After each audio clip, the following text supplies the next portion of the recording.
नमस्कार दोस्तों, मैं हूं आपका फाइनेंशियल दोस्तों आज के अपने इस वीडियो में हम बात करेंगे एडलवाइज म्यूचुअल फंड द्वारा अपना नया एनएफओ लॉन्च करने जा रहा है जो कि एडलवाइज बिजनेस साइकिल फंड के नाम से जाना जाएगा।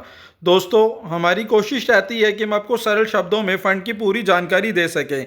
दोस्तों, वीडियो शुरू करने से पहले आपसे छोटी सी रिक्वेस्ट है कि अगर आपने हमारा चैनल अभी तक सब्सक्राइब नहीं किया है तो प्लीज़ इसे सब्सक्राइब करें।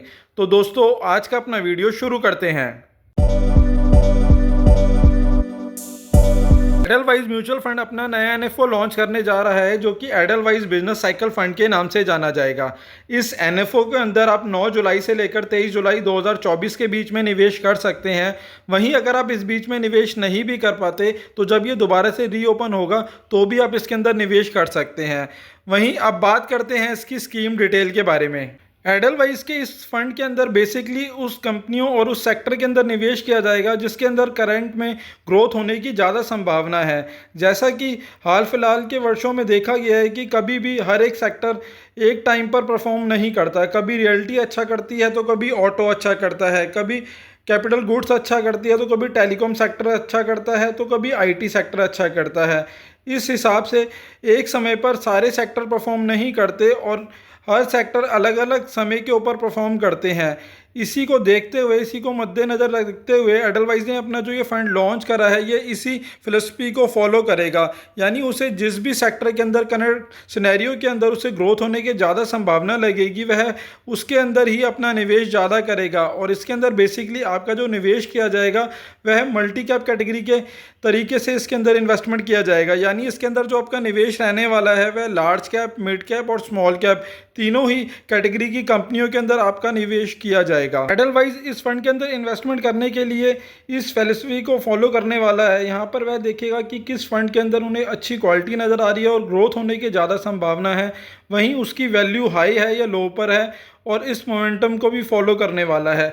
टोटली वह इन 4 फैक्टर के ऊपर ही अपना निवेश करने वाला है, क्वालिटी, ग्रोथ, वैल्यू और मोमेंटम के ऊपर। इस म्यूचुअल फंड द्वारा इस कैटेगरी की एक बैक टेस्टिंग भी की गई है अपने बिहाफ पे, जिसका अगर हम कंपैरिजन निफ्टी 500 से करते हैं और रिटर्न की बात करें तो उसने पिछले 1 साल के अंदर 59% तक का रिटर्न रहा है। वहीं 3 सालों में 33% का रिटर्न रहा है, 5 सालों में 29% का रिटर्न रहा है और 7 सालों में 22% का रिटर्न रहा है। वहीं पिछले 10 सालों में 24% तक का रिटर्न रहा है। अगर हम इसका कंपैरिजन निफ्टी 500 से करते हैं तो इसने पिछले 1 साल में 35% का रिटर्न दिया है, 3 सालों में 18% का रिटर्न दिया है, 5 सालों में 18% का रिटर्न दिया है और 7 सालों में 15% का रिटर्न दिया है। वहीं 10 सालों में भी 15% का रिटर्न दिया है। इस लिहाज से आप देख सकते हैं कि इनकी बैक टेस्टिंग की रिपोर्ट के अकॉर्डिंग इसने ज़्यादातर हर एक साल काफ़ी अच्छे अंतर से निफ्टी 500 को बीट किया है। बात करें स्कीम डिटेल की तो इस एनएफओ के अंदर आप 9 जुलाई से लेकर 23 जुलाई 2024 के बीच में निवेश कर सकते हैं। वहीं बात करें कैटेगरी की तो यह एक थीमेटिक सेक्टोरल कैटेगरी का फंड है, तो उसके अंदर हाई रिस्क और हाई रिटर्न की पॉलिसी काम करने वाली है।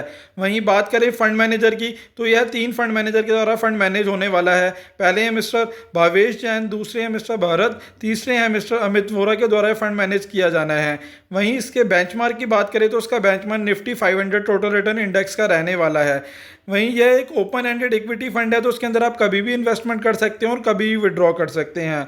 बात करें इन्वेस्टमेंट की तो लमसम के केस में आप इसमें 5,000 रुपये से अपने निवेश की शुरुआत कर सकते हैं। वहीं एसआईपी के केस में आप सिर्फ 100 रुपये से निवेश की शुरुआत कर सकते हैं। वहीं इसके अंदर एलोकेशन की बात करें तो इक्विटी और इक्विटी रिलेटेड इंस्ट्रूमेंट के अंदर 80 से लेकर 100% तक का इसके अंदर एलोकेशन हो सकता है और इक्विटी से अदर इंस्ट्रूमेंट के अंदर भी 20% का इन्वेस्टमेंट हो सकता है। वहीं डेब्ट और मनी मार्केट के अंदर भी 0 से 20% तक का इन्वेस्टमेंट हो सकता है और यूनिट्स ऑफ रेट्स के अंदर भी 0 से 10% तक का इन्वेस्टमेंट हो सकता है।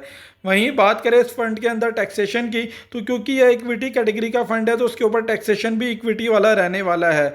यदि आप अपने पैसे को 1 साल से पहले विड्रॉ करते हैं और उसके ऊपर जो भी प्रॉफिट होता है तो उसके ऊपर आपको 15% का टैक्स देना पड़ेगा। वहीं अगर आप 1 साल के बाद अपने फंड को सेल आउट करते हैं तो उसके ऊपर जो भी आपको प्रॉफिट होगा उसके ऊपर आपको 10% का टैक्स देना पड़ेगा। वह भी टैक्स आपको जब देना पड़ेगा अगर आपका प्रॉफिट 1 लाख रुपए से ऊपर होता है, और अगर आपका प्रॉफिट 1 लाख रुपए से कम है तो आपको इसके ऊपर किसी प्रकार का कोई टैक्स नहीं देना पड़ेगा। दोस्तों आशा करता हूँ मेरे द्वारा दी गई जानकारी आपके लिए उपयोगी सिद्ध होगी, और यदि आपको वीडियो अच्छा लगा हो तो प्लीज़ इसे लाइक शेयर करें, और चैनल अभी तक आपने सब्सक्राइब नहीं किया है तो प्लीज़ इसे सब्सक्राइब करें। साथ ही साथ आपका कोई सवाल या सुझाव हो तो आप हमें नीचे कमेंट बॉक्स में कमेंट भी कर सकते हैं। धन्यवाद दोस्तों।